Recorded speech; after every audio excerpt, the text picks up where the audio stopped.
Aprovecha esta última oportunidad. Paga tu impuesto predial 2023 con el 15% de descuento si solo debes la vigencia actual, o con el 10% de descuento si debes vigencias anteriores. Hasta el 30 de noviembre.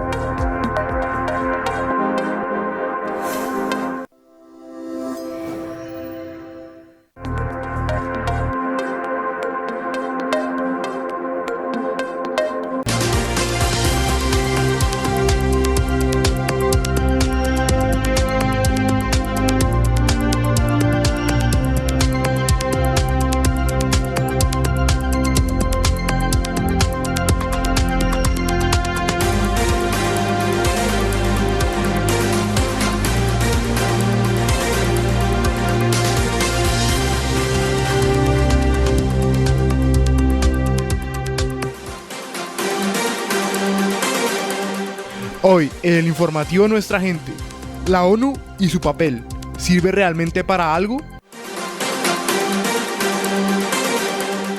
Hoy, en el informativo Nuestra Gente, ¿la ONU y su papel sirve realmente para algo? En el panel, Vilma Penagos, docente universitaria y feminista, y Alberto Ramos, doctor en Derecho y Ciencias Políticas. Dirige el periodista David Rivadeneira.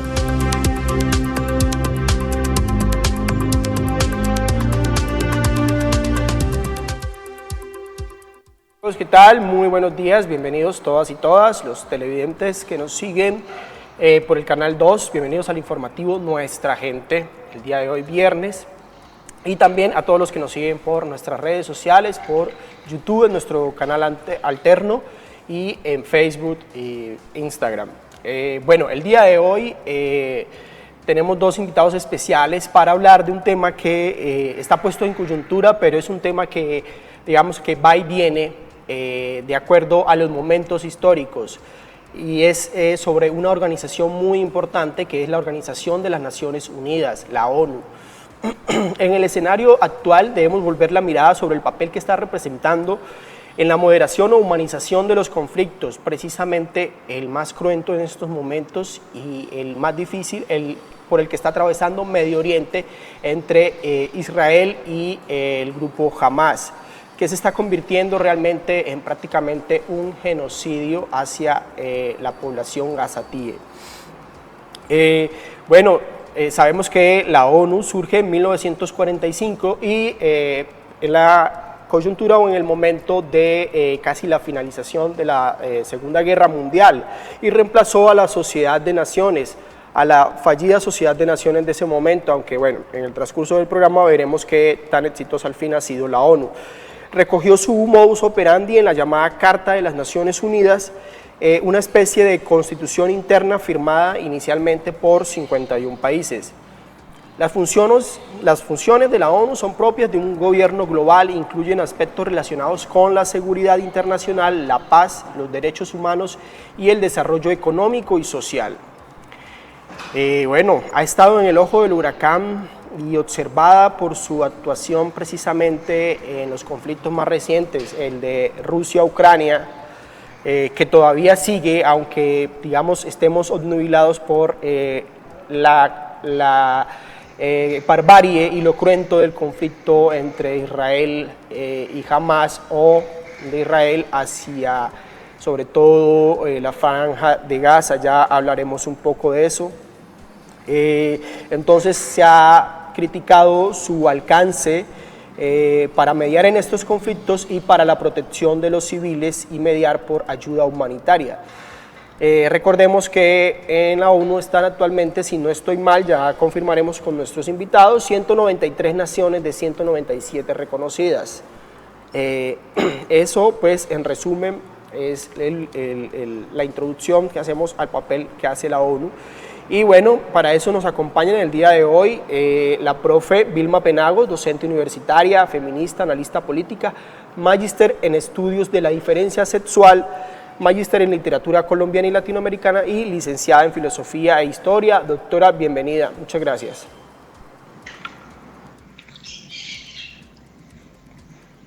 escuchamos. Ya retornaremos un momento con usted para poder escucharla. No nos está retornando su audio, debe tener algún problema. ¿Ya activó el micrófono, profe? Sí, yo lo tengo activado. Perfecto, ya la escuchamos. Lo que no les escuchaba a ustedes, pero ya les escucho. Ok, vale. Entonces sí. La presentaba y pues nada, saluda a nuestros televidentes, profe. Buenos días, de nuevo muchas gracias por la invitación. Es un placer estar con ustedes y con los televidentes y espero que les aportemos cosas importantes e interesantes para ellos y ellas. Gracias, profe. Y también nos estará acompañando el doctor Alberto Ramos, doctor en Derecho y Ciencia Política y además doctor en Derecho Público con énfasis en política latinoamericana. Él nos está acompañando en breves minutos, ya estará aquí con nosotros. Pero bueno, profe, creo que no alcanzaba a escucharme al principio la introducción que hacía sobre la ONU, pero pues sitiándonos en escenario, decía que este tema de la ONU es un tema que va y viene como muchos temas de nuestra realidad y de coyuntura, y precisamente está nuevamente en el ojo del huracán y en observación por el papel que ha venido desempeñando en el conflicto de Medio Oriente entre Israel contra Hamas o pues contra la población civil de Israel. Y pues también precisamente el de Ucrania y Rusia, que es un conflicto que hemos opacado un poco por el actual y reciente de Israel y lo hemos olvidado, pero está ahí ardiendo todavía. Entonces yo quisiera empezar pues también por darle una visión a los que nos escuchan y nos ven de qué hace la ONU, ¿sí? En el papel y en los hechos. ¿Qué se supone que hace la ONU o debe hacer? Bueno, hay que tener en cuenta que la ONU fue creada al final de la Segunda Guerra Mundial como una estrategia bilateral, multilateral, o sea, un acuerdo entre países, entre todos los países que hacían parte de la ONU, en la que están Estados Unidos, Francia, muchos de los países europeos, y también países de otras zonas del mundo, como América Latina, etc. Y se creó con el fin de que los conflictos entre países por territorio, por recursos naturales, por muchas razones que se generan conflictos entre países, no desataran guerras y genocidios y masacres como los que estamos viendo ahora. En el año 48, la Segunda Guerra Mundial y la Primera Guerra Mundial, llamadas guerras mundiales, devastaron Europa y por eso se creó la Organización de Naciones Unidas, eso quiere decir ONU, y su finalidad era esa. Sin embargo, a través del tiempo se ha visto que las Naciones Unidas es una estructura, un espacio de encuentro entre países. Ahí hay embajadores, el embajador ante la ONU cada país manda a su embajador, pero ellos no tienen realmente un poder por encima de los estados y de los intereses económicos que rigen el mundo, ¿no? Yo pienso que tenemos que tener en cuenta hoy día que esto de los países, Colombia, Francia, Inglaterra o Gran Bretaña, Japón, realmente son denominaciones que están un poco desactualizadas. Somos unos países, somos unas naciones, pero realmente quien gobierna el mundo hoy día son los grandes gremios económicos y financieros, y lo que se defiende son sus intereses.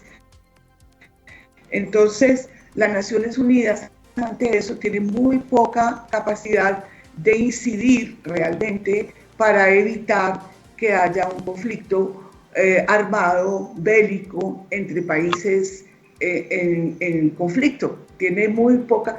En la ONU se vota por acuerdo, se decide, se saca un documento, pero ese documento no es de obligatorio cumplimiento.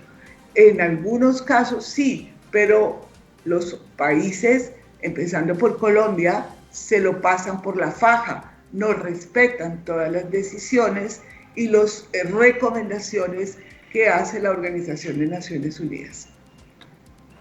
Gracias, profe. Sí, pues precisamente entonces, digamos, en el papel hay unas funciones y un objetivo que debería cumplir la ONU, pero vemos que en los hechos no se está cumpliendo. Y con la bienvenida al profe Alberto Ramos, que ya está aquí con nosotros.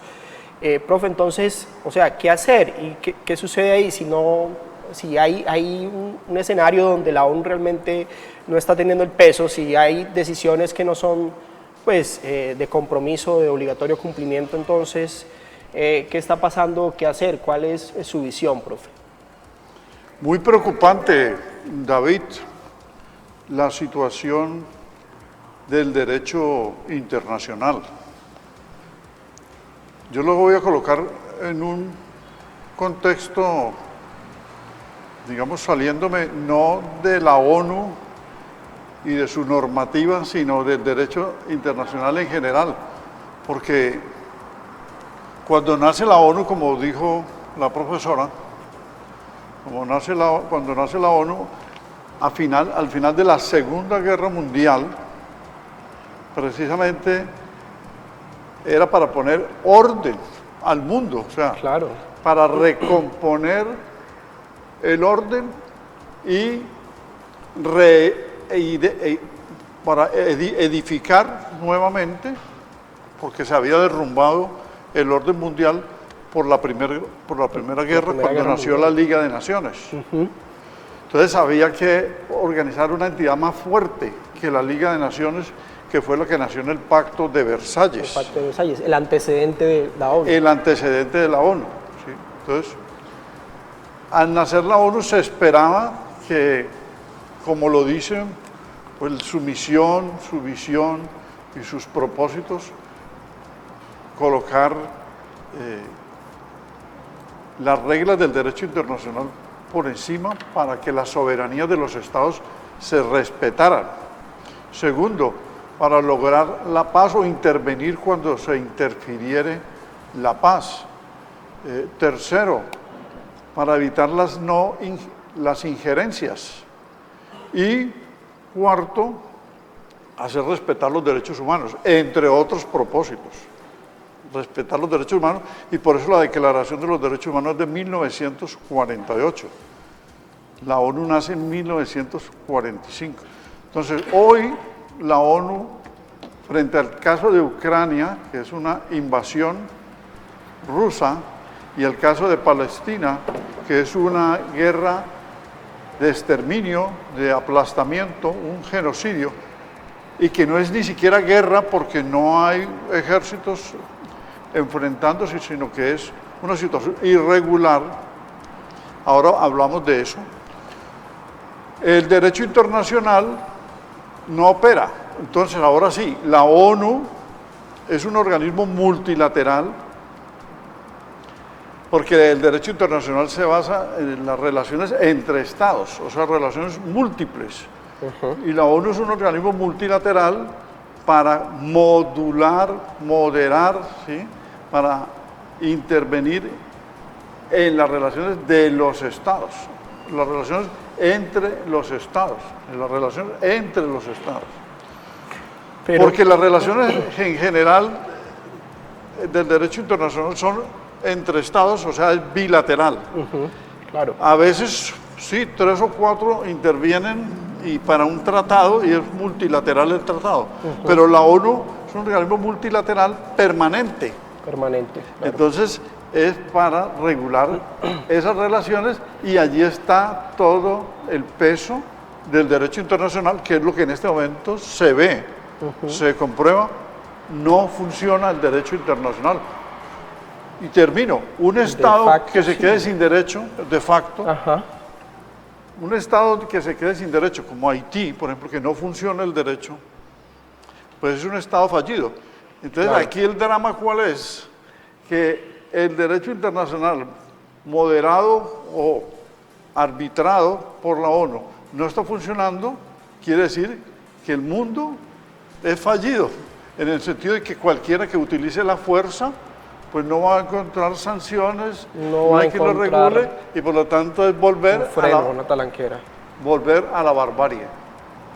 Claro, desde luego. Y ahí me hace pensar que pues, se habla de la igualdad entre las naciones, pero al parecer unos son más iguales que otros, como se suele decir.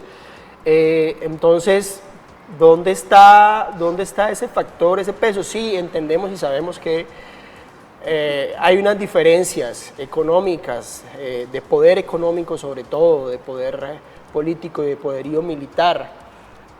Entonces, lo de la igualdad entre naciones se queda un poco más en el papel, efectivamente. Encuentro que hay dos tipos de espacio o escenarios en la ONU. Uno es las asambleas generales o la asamblea general, en el que las naciones, digamos que se reúnen todas y todas tienen espacio para dar su voz. Y no sé si su voto, no sé si estaré bien, ya ustedes me corregirán, mis panelistas invitados. Y otro espacio es el Consejo de Seguridad. Yo quisiera como un breve resumen de en qué se diferencian estos dos espacios y por qué unos participan en unos y otros en otros, o si todos pueden participar. Pero bueno, de ahí me surge otra interrogante, pero ya la formulamos después de resolver esta. Si quiere, profe Vilma, coméntenos desde allá entonces. Bueno, mira, otra cosa que es importante decir es que las Naciones Unidas es un espacio que que desarrolla el derecho internacional humanitario, como dijo el profesor Ramos, y es una gran asamblea donde están representados todos los países con sus embajadores, y ellos van elaborando y puliendo el derecho internacional, ¿no? Es de allí donde sale el derecho internacional humanitario, que es un derecho para los conflictos bélicos, ¿no? Para que los ejércitos y los enemigos que se enfrentan en una guerra respeten ciertas reglas humanitarias, como por ejemplo no asesinar a los presos, no torturar, no violar a las mujeres, en fin, hay una serie de normatividad, ¿no? de leyes que rigen las Naciones Unidas, ¿no? Pero dentro de esa gran asamblea hay instancias ¿cómo decirlo? Instancias más especializadas para cierto tipo de problemáticas y conflictos. El Consejo de Seguridad es una instancia de las Naciones Unidas que se reúne y toma decisiones y da recomendaciones cuando hay problemáticas muy graves a nivel del orden mundial, como dice el profesor. Eso es como el Parlamento, el Senado y la Cámara, y dentro de ese Senado, esa Cámara, hay comisiones, ¿no? Y hay instancias más específicas. Entonces, el Consejo de Seguridad es una instancia de las Naciones Unidas que se reúne cuando hay un problema en el orden mundial muy grave que amerita que ellos se pronuncien, que las naciones se pronuncien frente a esa situación que atañe al orden mundial. Eso diría yo. No sé si el profesor Ramos puede precisar más esta reflexión sobre ese Consejo de Seguridad, ¿no? Y hay otros consejos también.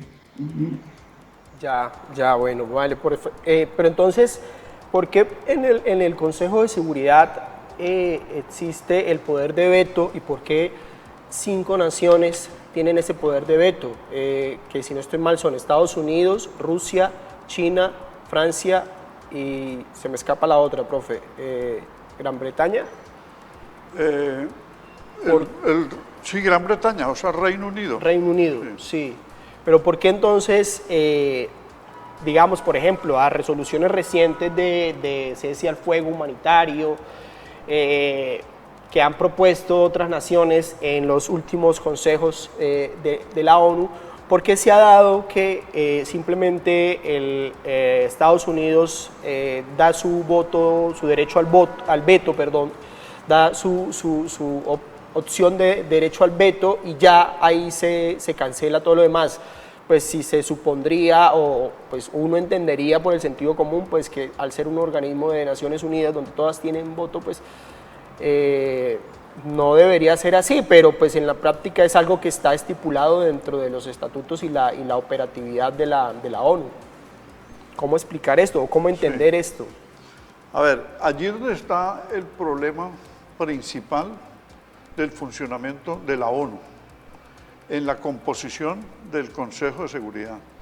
El Consejo de Seguridad tiene 15 miembros, 5 fijos, que son los que usted mencionó, y 10 rotatorios, o sea, van rotando. Entonces, rotan cada 2 años, ¿sí? Rotan cada 2 años. O sea, no duran sino 2 años y los van cambiando. En cambio, los 5 son permanentes. Son permanentes. Siempre estarán. Ahora, los 5 permanentes tienen derecho al veto. Todos tienen derecho al voto, pero solo los 5 tienen derecho al veto, o sea, pueden vetar una decisión. Y además se exige que los 5 voten por unanimidad, o sea, que estén de acuerdo. Y por eso no se logran muchas aprobaciones, o casi todas las aprobaciones, porque uno de los 5 tiene intereses en el país que se va a sancionar. Intereses económicos, mineros, geográficos, comerciales, etc. Por ejemplo, cuando se desata la represión bárbara en Siria con el señor Bashar al-Assad contra los rebeldes de las protestas árabes, porque también fue producto de esas protestas lo que pasó en Siria, y se desata una guerra civil y comienza a bombardear a la población, a atacarla y a destruir ciudades, lo mismo que estamos viendo acá en Gaza. Estoy hablando del 2011 y esa guerra no ha terminado. Muchas veces, por ejemplo, el presidente Obama quiso solucionarlo con su ministro de Relaciones Exteriores, John Kerry, y ventilaron en el Consejo de Seguridad sancionar a Siria e intervenir para frenar a Siria. Entonces, en el Consejo de Seguridad, Rusia votaba en contra, un solo voto.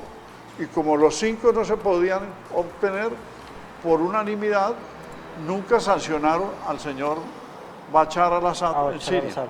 Entonces, así, ¿por qué Rusia no ha sido sancionada por la ONU desde febrero del 2022, cuando se iniciaron los ataques a Ucrania? Porque las ocasiones, creo que en 4 ocasiones que se ha intentado que la ONU intervenga,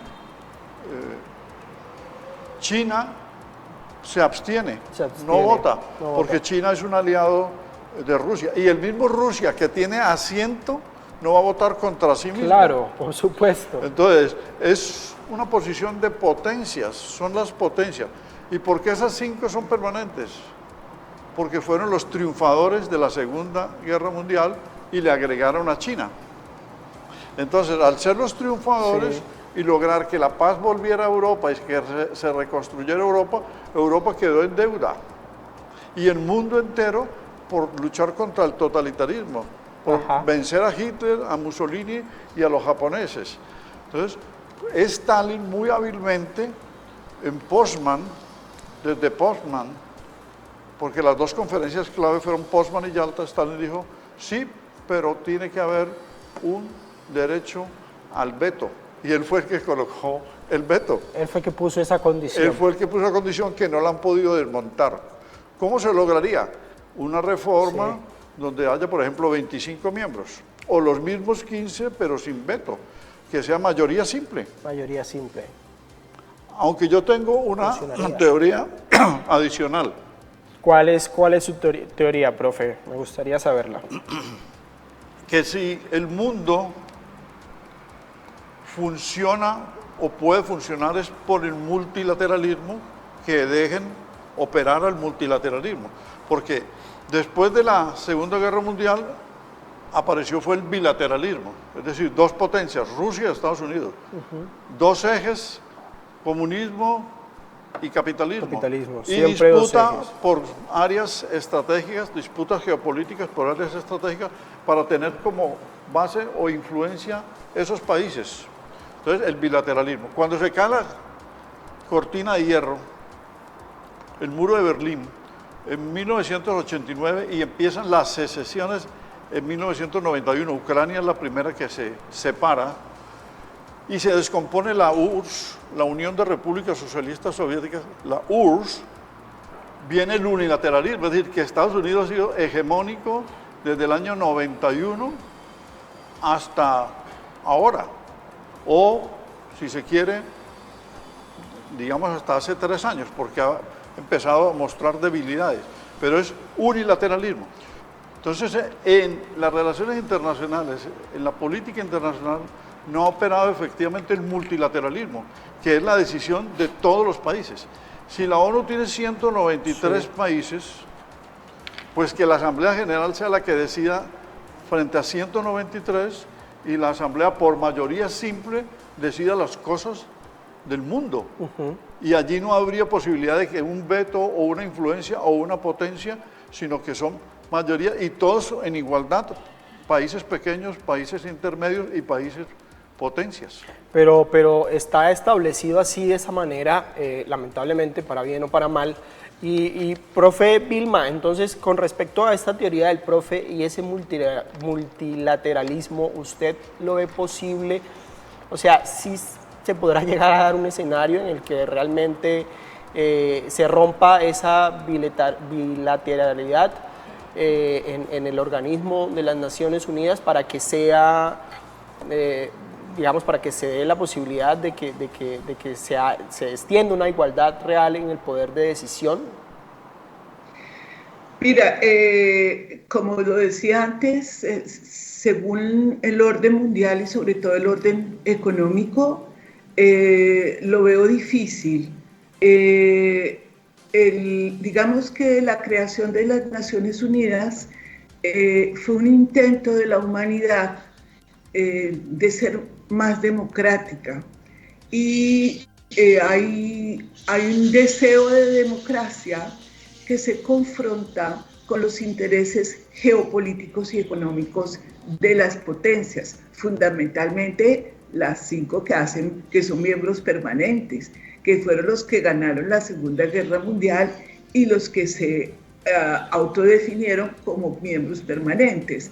Entonces, yo pienso que la única manera como las Naciones Unidas puede avanzar en la democracia mundial, en la paz, en la seguridad alimentaria, en el medio ambiente, es cuando realmente todos los países del mundo participen allí en igualdad de condiciones, ¿no? Entonces, pienso que sí podría ser, pero que eso depende también de del poder que esos estados que no son miembros permanentes tengan en las Naciones Unidas, de la gestión que hagan. Y si no lo hacen, pues no va a pasar eso nunca, y vamos a tener un organismo que además recibe recursos de todos los países, ¿no? Colombia aporta allí, claro, Estados Unidos aporta más, los 5 aportan más, pero no tienen la igualdad de condiciones para estar allí. Y finalmente, cuando un país le quiere hacer la guerra a otro, no funciona, no operan las decisiones, ni las leyes, ni los acuerdos que están hechos en las Naciones Unidas o que están hechos entre naciones. Es muy paquidérmica las Naciones Unidas y muy en el papel, ¿no? En el papel hay muchas resoluciones, muchas recomendaciones, decretos, etcétera, pero en la realidad eso por el momento no está funcionando. Creo que sí funcionó en una primera etapa después de la Segunda Guerra Mundial, y se han avanzado en muchas cosas también, por ejemplo, en todo lo que tiene que ver con derechos ciudadanos, todo este cambio que ha habido en el siglo XX frente al estatuto pleno de humanidad de las mujeres, de los pueblos minoritarios, de las personas minoritarias. O sea, se ha avanzado en muchas cosas, pero hay otras que no. Entonces lo único que habría que hacer es fortalecer y presionar para que las Naciones Unidas realmente tenga un poder más claro en el orden mundial, porque lo que ha pasado en estas dos últimas guerras, Ucrania y el conflicto de Palestina e Israel, que finalmente no es el conflicto entre Palestina e Israel, sino entre un grupo en una parte de Palestina que está representada por Hamas y el gobierno de Israel, que está en cabeza de Netanyahu, el primer ministro, y son ellos, no es Israel como nación, ni Palestina como nación, que están haciendo ese conflicto, sino sus gobernantes o un grupo como Hamas, que no es Palestina. Eso la gente a veces no lo tiene claro. Hamas es un ejército armado, o sea, es un grupo armado de palestinos que quieren hacer esta guerra, y uno no sabe muy bien los intereses, ¿no? Ayer hablaba con unas personas muy bien informadas que me decían que en la Franja de Gaza, en el mar que da a la Franja de Gaza, hace 5 años descubrieron un gran yacimiento de gas, y que este conflicto lo que busca es despejar esa franja de gas para poder apropiarse de ese gas que hay allí. Entonces, uno también sabe que todas esas guerras en Afganistán, sobre todo Afganistán y esa parte, Irak, Irán, han tenido que ver con intereses económicos de las grandes potencias, de esas 5 potencias que ya no pelean entre ellas, pero ponen a pelear a los demás por recursos minerales, petróleo, gas y otro tipo de recursos naturales que son muy importantes para ellos, ¿no? Entonces, el poder de Naciones Unidas, que es tu pregunta, es muy precario, realmente. Ante ese tipo de conflictos donde hay intereses económicos, no funciona. Hay cosas que sí lo han logrado las Naciones Unidas, pero hay otras como esas donde no funciona el derecho internacional, que es lo que representa las Naciones Unidas. Claro, se imponen intereses particulares, intereses específicos de las naciones, económicos, de explotación, y bueno, nuestros seguidores en redes sociales pues dicen que la ONU no sirve para nada. Nos hace recordar incluso desde los memes que circulan en redes sociales, también vemos memes en los que critican y abordan este punto acerca de la utilidad o inutilidad de la ONU, cuando dicen que entre los inventos que no sirven para nada está de la ONU. pero para aquellos televidentes y seguidores por las redes sociales que todavía se están preguntando qué es la ONU, vamos a ver un breve video sobre una explicación de qué es y cómo funciona la ONU para que ustedes tengan mejor contexto y entiendan un poquito más sobre cómo vamos en esta conversación. ¿Sirve para algo Naciones Unidas? No hay camino hacia la paz, decía Gandhi, Namaste, porque la paz es el camino. Una idea que inspiró la creación de la Organización Mundial de las Naciones Unidas, ONU para los amigos y también para los enemigos. Imagínate, un Congreso de los Diputados, pero a lo bestia. ¿Cómo funciona? Tiene dos brazos principales, la Asamblea, donde están los 193 Estados miembros, y el Consejo de Seguridad, con 15 miembros, 5 de ellos permanentes. La Asamblea se reúne una vez al año y los mandamases del planeta hacen su paseillo por Nueva York, se suben al atril y cada uno va allí a hablar de su libro.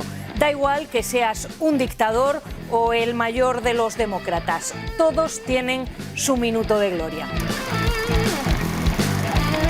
Y allí los países se alían o se pelean, pero con maneras diplomáticas, aunque a veces a algunos se les caliente la boca un poquito de más. Ayer estuvo el diablo aquí.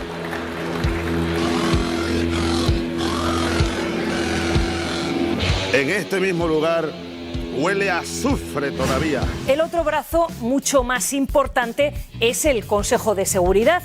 Y ese es un club muy exclusivo, con 15 asientos, pero con 5 siempre ocupados por los que yo llamo los 5 magníficos. Estados Unidos, por supuesto, y también Rusia, China, Francia y, claro, el Reino Unido, los del Brexit, que en efecto de allí no se quieren ir, porque allí es donde se toman todas las decisiones, pero especialmente las que tienen que ver con la guerra y con la paz. ¿Por qué esos 5 y no otros? Pues porque esos 5 países, cuando se creó la organización después del trauma de la Segunda Guerra Mundial, fueron los que habían vencido en la guerra y además eran potencias nucleares. 2, 1, fire. Sentarse siempre en la mesa de los mayores fue su premio. A veces son amigos y a veces enemigos íntimos condenados a ponerse de acuerdo, porque todos tienen derecho de veto, lo que en la práctica significa que cuando uno dice que no, es que no. Y eso supone que el problema de turno se bloquea. Tipos como Churchill, como el presidente Roosevelt o incluso como Stalin decidieron que poner en marcha una organización mundial evitaría de nuevo una guerra mundial, en este caso la tercera. Pero ¿para qué sirve además Naciones Unidas? Su gran éxito ha sido proclamar la Declaración Mundial de los Derechos Humanos, que la han suscrito un montón de países. Sus objetivos son muy claros. Lo primero, impedir que los países se salten las leyes internacionales, algo que es complicado. En segundo lugar, mantener la paz. En tercero, fomentar los derechos humanos en todo el mundo y por último promover la cooperación pues en asuntos tan importantes como la educación o el hambre. Además, hay una montaña de agencias que dependen de la ONU, como UNICEF, como el PNUD, como la FAO o como ACNUR, para tratar temas como el desarrollo, la educación o el asilo. Y millones de personas en todo el mundo sobreviven gracias a su ayuda. Aunque sea mejorable, aunque a veces nos parezca que hace un trabajo invisible, lo cierto es que es un auténtico milagro que exista. Bueno, ahí veíamos la explicación breve en este video sobre, digamos, las funciones y el papel de la ONU. Y bueno, ya lo mencionábamos acá recogiendo un poco lo que han dicho el profe Alberto Ramos y Vilma Penagos, los panelistas del día de hoy. Sin embargo, hemos sido de pronto bastante críticos y hemos como que puesto un manto oscuro, pero bueno, habría que rescatar, y creo que ya lo mencionaba la profesora Vilma Penagos precisamente, un trabajo humanitario, un trabajo de ayuda y de defensa de los derechos. de concreción y de fortalecer democracias a través de diferentes organismos que hay, pero realmente, digamos, ¿es esto suficiente? ¿Es tan valeroso ese trabajo? O tal vez en escenarios como el actual, con cientos, creo que en este momento van más de 10.000 muertes en el conflicto entre Israel y Hamas, o 10.000 muertos gazatíes, más los israelíes de los primeros ataques de Hamas. ¿Es suficiente esta labor que hace la ONU o se convierte en paños de agua tibia? Profe. No es suficiente la labor que hace la ONU. Quisiera que así fuera. Ellos mismos lo pregonan y lo intentan. Miren que el secretario general Antonio Guterres ya prácticamente está descompuesto, es decir, por la impotencia. Por la impotencia. Porque no se puede solucionar el problema que él quisiera. Y cuando menciona levemente y de alguna manera muy diplomática el origen de este estallido, lo insultan y el embajador israelí pide la renuncia de él porque dijo la verdad. ¿Cómo es posible? ¿Cómo es posible que por decir la verdad y por señalar algo, pues obvio, Israel se atreva a pedir pues la renuncia de... Eso es, digamos, no solo doble moral, sino como el enunciado paisa, el dicho paremiológico de tras de ladrón bufón, porque están asesinando, están exterminando, están aplastando a una población, y el secretario general, que voy a resaltarlo de manera comparativa, es como decir el presidente del mundo. Si una persona dirige una organización de 193 países, que son la mayoría, porque creo que no hay más de 225 países en el mundo y la mayoría están en la ONU, es como un presidente del mundo. E inclusive la Asamblea General es como el Parlamento de la humanidad, ha dicho Paul Kennedy, un analista. Entonces, decir la verdad, ¿cuál es la verdad? La verdad es esta, traducido a lo que dijo el secretario general Antonio Guterres.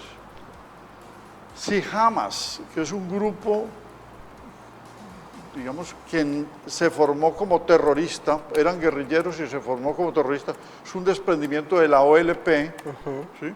Y de ahí se desprendieron Al-Fatah en Cisjordania y Hamas en Gaza. Si es un grupo terrorista en la lucha, pero que hoy son gobernantes y partido político, ¿sí? Como decir, en los países, Salvador, Colombia, que ha tenido guerrillas que se vuelven gobernantes. Bueno, se volvieron gobernantes de un sector que todavía no es un Estado, o sea, Gaza. Y cometen ya sus comandos un acto atroz de barbarie, que fue el del 7 de octubre, asesinando a unos ciudadanos de Israel en la ciudad, ¿sí? Vecina, es una ciudad vecina. Pues la respuesta de Israel la respuesta militar, o sea, la defensa del Estado, que se llama en el derecho internacional, es atacar a quienes atacaron a su población, es decir, a los terroristas de Hamas, pero no volver toda una población, que es la de Gaza, de palestinos, ciudadanos, civiles, como si todos fueran terroristas, y destruir los edificios y exterminarlos. Es decir, el enfrentamiento debe ser con los atacantes, como en las guerras. Pero como esta no es una guerra...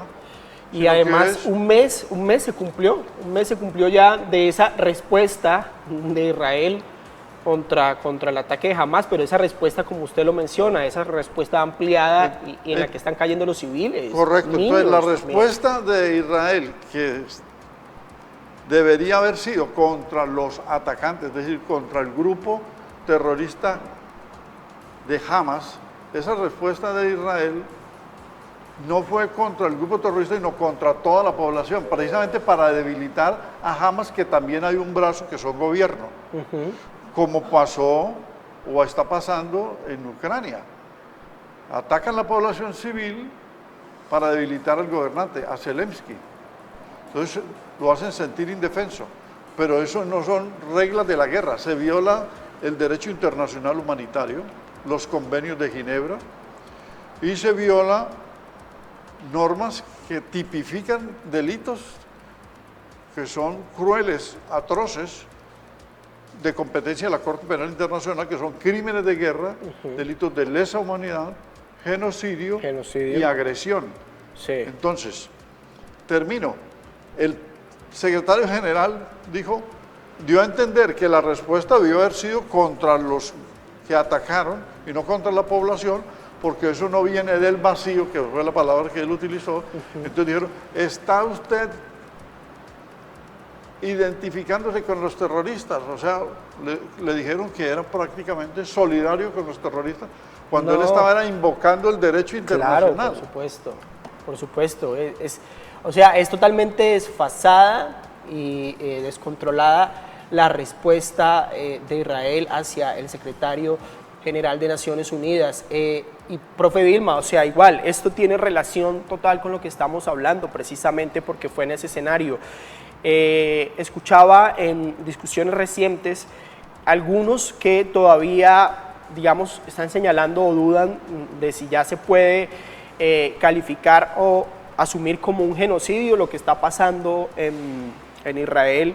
Y por supuesto, para mí, desde mi opinión periodística y desde mi poco conocimiento tal vez en esos asuntos, sí se puede considerar un genocidio, pero no sé usted, y ya lo mencionaba acá el profe, ¿usted qué considera a propósito de ese punto específico y que la ONU pues no ha podido, no tiene dientes con qué actuar ahí sobre Israel y este genocidio? Y si usted, pues, ¿cómo se puede clasificar lo que está pasando?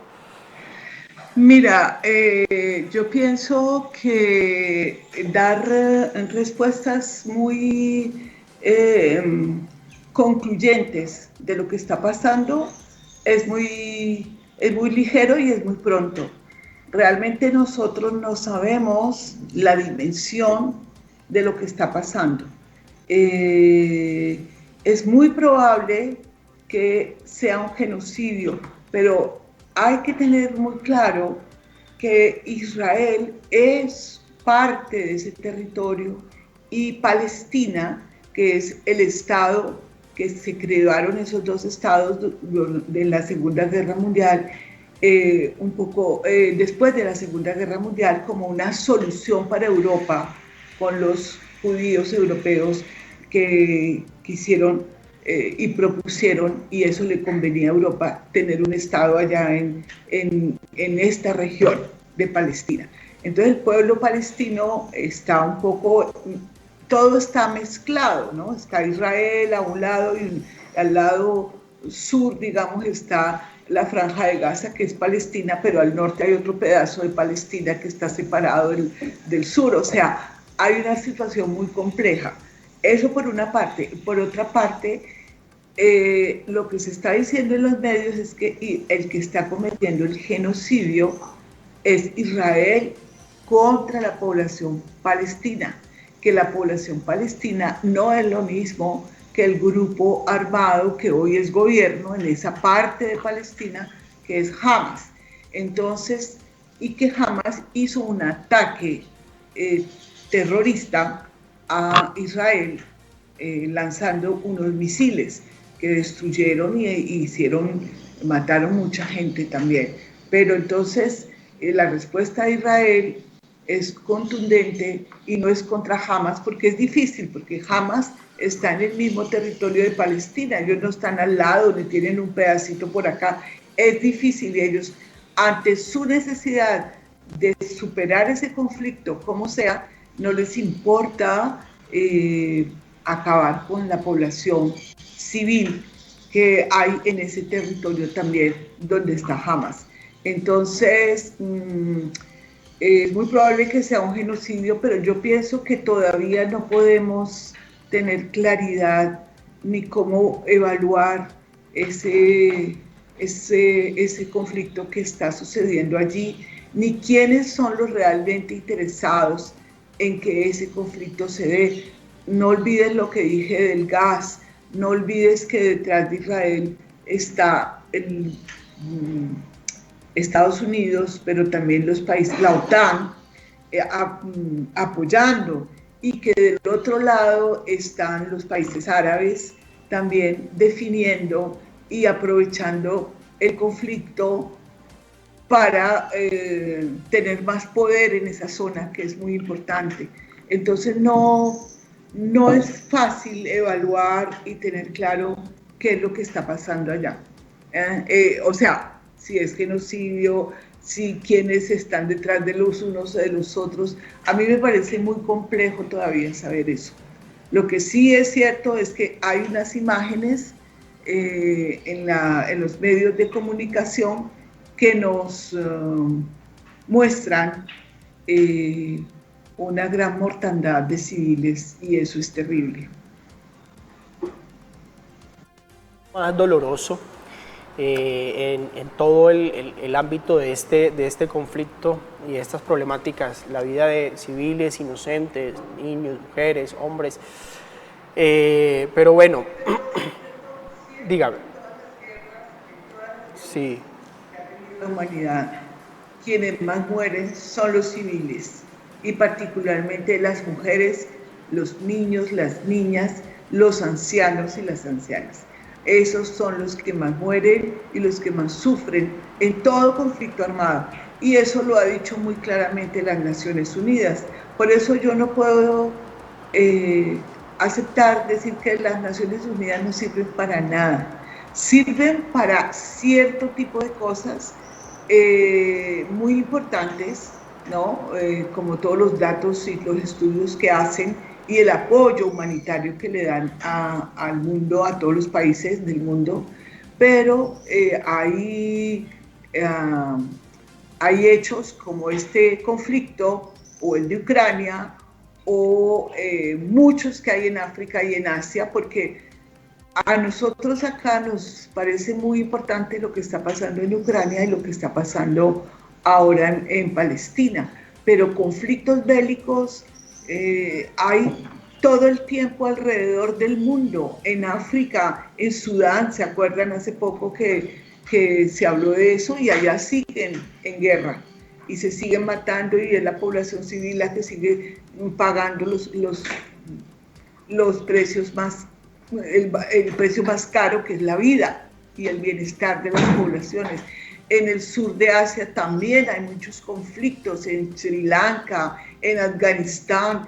Hay situaciones de conflicto bélico entre naciones donde los intereses de estas 5 potencias, que son el Consejo Permanente de Seguridad de Naciones Unidas, tiene velas en esos conflictos, o sea, tiene intereses geopolíticos y económicos en esos conflictos. Entonces, le damos mucha importancia a Ucrania y a Palestina porque eso es lo que le interesa a esas grandes potencias.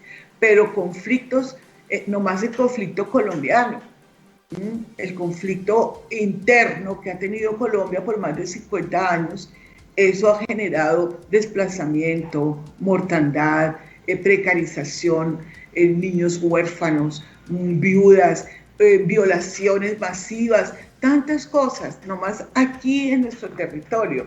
Entonces, conflictos hay quienes dicen que la Tercera Guerra Mundial empezó hace rato en el mundo, pero ante esos conflictos como el de Palestina e Israel, el poder de gestión de Naciones Unidas se queda corto, porque las potencias tienen intereses muy grandes allí y apoyos a Israel muy, muy fuertes. Sí, se mueve ahí la política de los intereses, y hay un juego ahí de ajedrez y de estrategia de estos, los países más poderosos y los que tienen mayor poder de decisión dentro de la ONU para tener aliados que los apoyen y conseguir decisiones en ese sentido. Pero bueno, la profe Vilma Penagos, muchas gracias por su intervención, por sus palabras, y precisamente le acaba usted de apuntar hacia donde iba a cerrar, digamos, este programa, porque quería como un comentario final acerca pues también que recogiera o rescatara pues también lo positivo y lo que ustedes consideraran que es de necesario rescate del papel que hace la ONU. Y pues bueno, ya lo comentaba la profe, sí, es necesario concordar en que hace unos trabajos importantes, precisamente aquí mismo en Colombia, le hace acompañamiento y le ha hecho acompañamiento al proceso de paz anterior, al proceso que se está llevando ahorita, al intento de paz total. Hace un seguimiento y un acompañamiento en muchos sentidos y es importante recalcar eso también. Y ese trabajo permanente en tratar de velar por que se mantengan los derechos humanos fuertes en muchos lados y se respete la dignidad humana. Bueno, y para cerrar con el profe, también entonces un comentario suyo de qué rescata del papel y el trabajo de la ONU y pues qué panorama le vislumbra a la ONU, profe. Bueno, como lo dijo la profesora Vilma Penagos al principio, hay una serie de agencias y de oficinas de la ONU que están en el organigrama y que cumplen los cometidos a muchos niveles. Por ejemplo, UNICEF para la atención de los niños, la Organización Mundial de la Salud, la OMS, que lo vimos en pandemia, para atender los problemas de las vacunas, aunque no lo hicieron muy bien, porque primero avisaron tarde y segundo no repartieron las vacunas, sino que hubo que comprarlas, cuando todos pagamos cuotas, que ese es otro problema, daría para otro programa. Excelente. Tiene la OIT, la Organización Internacional del Trabajo, tiene ACNUR para atender a los refugiados, que es un problema creado también en la Segunda Guerra Mundial, y hay un convenio, que es el convenio de Viena para atender a los refugiados vigente, y hay oficinas en muchas partes. Lo que pasa es que internamente se llaman desplazados y cuando van de un país a otro se llaman refugiados, etcétera, etcétera. Entonces, sí, pero... Y creada recientemente ONU Mujeres, ¿no? Que es bien importante. Sí. Importante. ONU Mujeres, correcto. Claro. Está algo muy importante que son las cumbres mundiales que realiza la ONU. Antes la realizaba cada 10 años, por ejemplo la de Estocolmo en 1972, o cada 20 años, la de Río de Janeiro en 1992, donde se deciden asuntos que van a terminar a esas cumbres con pactos y luego con tratados para resolver problemas de desarrollo humano y de medio ambiente. Ahora son cumbres anuales. En Poznan, Alemania, en Copenhague, en Dinamarca, ¿sí? En París 2015, en Glasgow, Escocia, en Egipto el año pasado. Es decir, son cumbres que tienen que ver con el cambio climático últimamente, para evitar los desastres, porque hay refugiados climáticos también. Y la ONU atiende todos estos problemas y no ha podido. Mire la lucha de Greta Thunberg, la niña sueca que ha dicho que cumplan con los acuerdos de París, que es una agenda 2015-2030, 30 años, como fue la agenda del milenio. Bueno, pero la ONU atiende estos temas que tienen que ver con protección de ecosistemas, protección marina, protección de las aguas, tiene que ver con la pobreza, tiene que ver con la salud, etcétera, etcétera. Entonces, la ONU tiene un organigrama muy amplio y se cumple, no totalmente, pero sí es satisfactorio. Lo que pasa es que el problema de la paz, doctor David, es el más importante, que si se logra, pues la economía se desarrolla, los derechos humanos se respetan, la vida es pacífica, y no ha podido lograrlo. ¿Cuál es el problema allí? Y vuelvo al tema de que no tiene una forma de actuar para frenar a los genocidas o a los criminales de guerra. La ONU tiene un ejército, pero está en el papel. Creo que es el artículo 51 del Estatuto de San Francisco. Pero ese ejército se mueve cuando el Consejo de Seguridad apruebe. Por ejemplo, frenar a Rusia, frenar a Israel, frenar a Siria, frenar a Afganistán, para que no destruyan a la población, no violen los derechos humanos. Como no lo puede hacer el derecho, en el derecho, digamos, mismo de la Carta de San Francisco, no existe el ejército. Porque el ejército de los cascos azules no es un ejército de acción, sino de ayuda humanitaria después de las guerras. Hospitalario, alimentario, desminado, es de protección. En cambio, este otro ejército que estoy hablando es un ejército que se compone cuando el Consejo de Seguridad lo apruebe y cada país de los 193 aporta un contingente de hombres, o sea, batallones. Batallones. Nadie tiene ese ejército, nadie lo puede tener, ningún país individualmente considerado, solamente la ONU, pero no existe porque no aprueban que actúen. Entonces, como decía Norberto Bobbio, un teórico de Turín, Italia, la eficacia del derecho es la fuerza, es decir, la fuerza pública hace que se respete el derecho. El derecho internacional, extrapolemos la situación. ¿Cómo se respeta? Con un ejército que haga valer ejércitos nacionales que están irrespetando a países vecinos más indefensos. O es lo que decía Freud, el que tiene la fuerza, desde la época de los cavernarios, el hombre del garrote, el más fuerte doblegado al más débil. Los estados son así, el que tenga más armamento y ahora armas nucleares doblega a los otros, por lo tanto el derecho no existe, no funciona.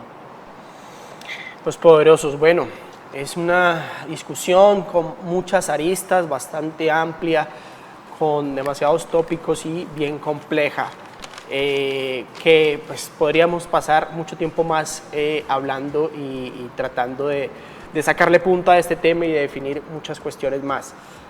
Sin embargo, bueno, por hoy se nos acabó el tiempo. Muchas gracias a la profesora Vilma Penagos por sus aportes y por acompañarnos. Gracias al profe Alberto Ramos. Muchas gracias, profe.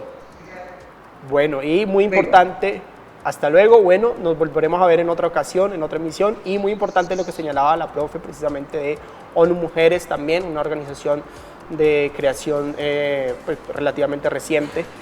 Y quiero no irme sin señalar que para mí es importante decir que si bien allá arriba, entre las naciones y entre sus decisiones y sus votaciones, pasan unas cosas y se deciden unos temas, digamos que en la parte operativa la ONU, y he tenido la oportunidad de verlo más de cerca, hace un trabajo fuerte y arduo por acompañar, por cumplir su misión. Por ejemplo, aquí en Colombia ha sido amplio ese acompañamiento a la verificación de los procesos de paz, a la verificación de las condiciones que se exigen dentro del marco de procesos y conversaciones para la paz en todo sentido y con todas las organizaciones. En fin, bueno, ese fue nuestro programa de hoy. A nuestros televidentes y a todos los que nos acompañan a través de redes sociales, desde Facebook y desde nuestro canal alterno, Canal 2 CO, síganos y nos veremos en una próxima ocasión la semana que viene. Gracias.